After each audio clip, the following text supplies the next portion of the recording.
Chapter 33, Section 1, Introduction. 4 decades later, Cardell Gay still remembered the day, May 3, 1963, when hundreds of young people marched through the streets of Birmingham, Alabama, to protest segregation.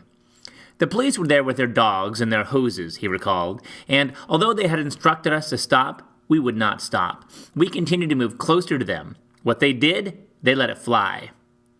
What the police let fly was water from a high-pressure fire hose. It knocked us on the ground, Gay said. The hoses were so strong the water would knock us all over the place, sending you tumbling.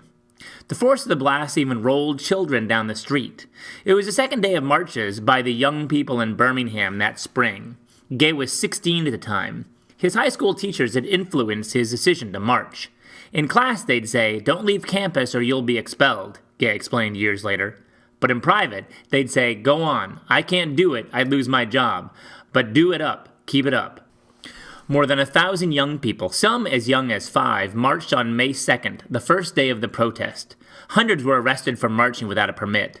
The following day, an even larger force of young blacks turned out to march. Police Chief Bull Connor ordered them to be dispersed with fire hoses. As the youngsters fled, policemen chased them down with clubs and dogs. The Birmingham protest showed that African Americans were not going to back down in their struggle for civil rights. They would persist until they reached their goal. "I'll keep marching until I get freedom," one 12-year-old protester declared. The years from 1955 to 1965 witnessed efforts to desegregate buses, schools, lunch counters, and other public places.